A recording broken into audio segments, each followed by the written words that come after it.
কেদারনাথ, বদ্রীনাথ, সোমনাথের মতো বড় বড় মন্দির আপনারা দেখতে পাবেন এই একটি মাত্র জায়গাতেই। তার সাথে এখানকার মূল আকর্ষণ হলো এই 51 ফুট উঁচু শিব মূর্তিটি, এবং এই মূর্তিটির কিন্তু 4টি মাথা। জলের মধ্যে একটি কুমির আছে এবং ঠিক তার ওপরেই মা গঙ্গা অধিষ্ঠান করছেন এখানে। যে শিবলিঙ্গটি দেখতে পাচ্ছেন এখানে, এটা রূপো দিয়ে বাঁধানো।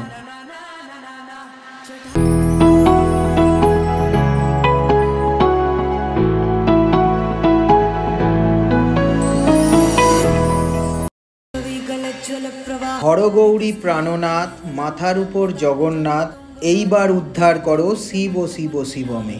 বাঙালির ঘরে শিব আপন ভোলা আপনজন, তাই তো শহরের অলিগলিতে কাশীনাথের নানা রকমভাবে প্রকাশ ঘটে। আজ আমি আপনাদের নিয়ে চলে এসেছি এমন একটি জায়গায় যেখানে এলে আপনারা 12টা শিবলিঙ্গের জ্যোতির্লিঙ্গ একসাথে দর্শন করতে পারবেন। চলুন তাহলে প্রথমেই বলে দিই এখানে কিভাবে আসবেন। হাওড়া থেকে কড বা মেন লাইনে যে কোনো লোকাল ধরে আপনাদের একটা স্টেশন পরেই নামতে হবে লিলুয়া স্টেশনে। স্টেশনের ডান দিকেই রয়েছে অটো স্ট্যান্ড, ওখান থেকে আপনারা টোটো ধরে জাস্ট নতুন মন্দির বললেই নামিয়ে দেবে এই মন্দিরের গেটের সামনে।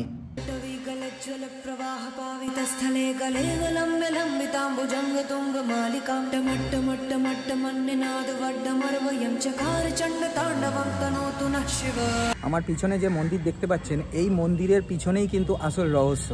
হ্যাঁ, চলুন।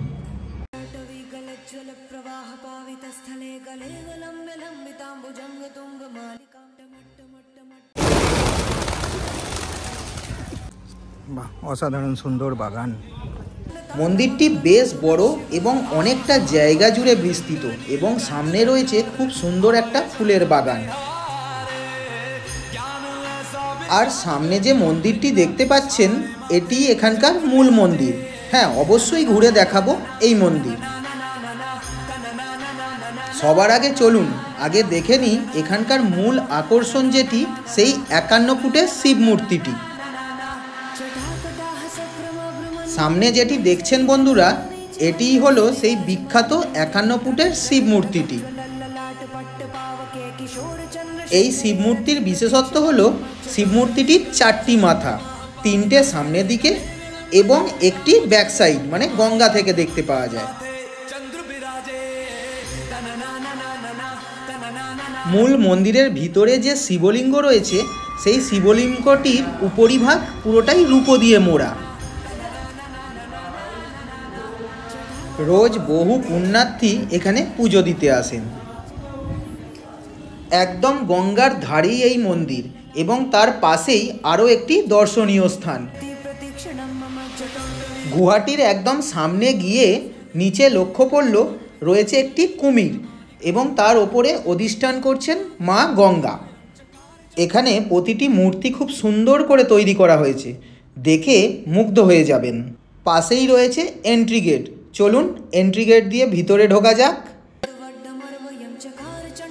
জ্যোতির্লিঙ্গের শিবলিঙ্গ একটু আলাদা। জ্যোতির্লিঙ্গ হলো শিবের স্বয়ং ভূ অবতার, আবার শিবের জ্যোতিরূপে প্রকট হওয়া। প্রচলিত বিশ্বাস অনুযায়ী যেখানে যেখানে এই জ্যোতির্লিঙ্গ রয়েছে, সেখানে সেখানে স্বয়ং মহাদেব এক আলোক জ্যোতিরূপে প্রকট হয়েছিলেন। মনে করা হয় দেশের 12টি শহরে থাকা এই 12টি জ্যোতির্লিঙ্গের কারণেই পৃথিবীর ভিত্তি বজায় রয়েছে। এই জন্যেই বিশ্ব এখনও গতিশীল। এবার চলুন কয়েকটা মন্দির আপনাদের ঘুরিয়ে ঘুরিয়ে দেখাই। এখন যেটি দেখছেন, এটি অন্ধ্রপ্রদেশে অবস্থিত মল্লিকার্জুন। এবার যেটি দেখছেন, এটা হলো কেদারনাথ। হ্যাঁ, সেই উত্তরাখণ্ডের বিখ্যাত কেদারনাথ মন্দির। এখানে কিন্তু ভিতরে কোনো শিবলিঙ্গ ছুঁয়ে দেখতে পারবেন না, সামনে কাঁচ দিয়ে গার্ড করা, বাট যথেষ্ট সুন্দরভাবে আপনারা দর্শন করতে পারবেন। এটি হলো মহারাষ্ট্রের ত্র্যম্বকেশ্বর মন্দির। এটি হলো তামিলনাড়ুর রামেশ্বরম মন্দির। এটি হলো মহারাষ্ট্রের ভীমশঙ্কর। এখানকার প্রত্যেকটা মন্দির এবং ভিতরে শিবলিঙ্গ কিন্তু সেম আদলে তৈরি করা আছে। যারা যাওয়ার সুযোগ পান না তারা একবার ঘুরে যেতেই পারেন এই জায়গা থেকে। এখানে এলে 12টি জ্যোতির্লিঙ্গ এবং প্রত্যেকটা মন্দির আপনারা দর্শন করতে পারবেন। এটি অবস্থিত হাওড়ার একদম কাছেই, তো চটপট করে চলে আসুন বন্ধুরা। এটি হলো গুজরাটের বিখ্যাত সোমনাথ মন্দির, আর এটি হলো মধ্যপ্রদেশের বিখ্যাত মহাকালেশ্বর মন্দির। এটি হলো মধ্যপ্রদেশের ওঙ্কারেশ্বর মন্দির। বন্ধুরা, ভিডিওটা কেমন লাগছে অবশ্যই কমেন্ট করে জানাবেন। আর এই হলো ওঙ্কারেশ্বর জ্যোতির্লিঙ্গ।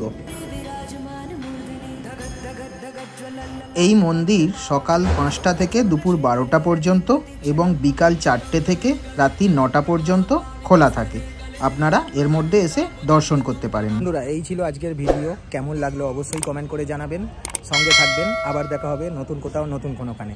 আর হ্যাঁ, যদি এই ধরনের নতুন নতুন ভিডিও দেখতে চান এবং কী ধরনের ভিডিও দেখতে চান আমাকে জানালে আমি সরাসরি পৌঁছে যাব সেই জায়গায় আপনাদের জন্যে। কথা দিলাম। বাই বাই বন্ধুরা।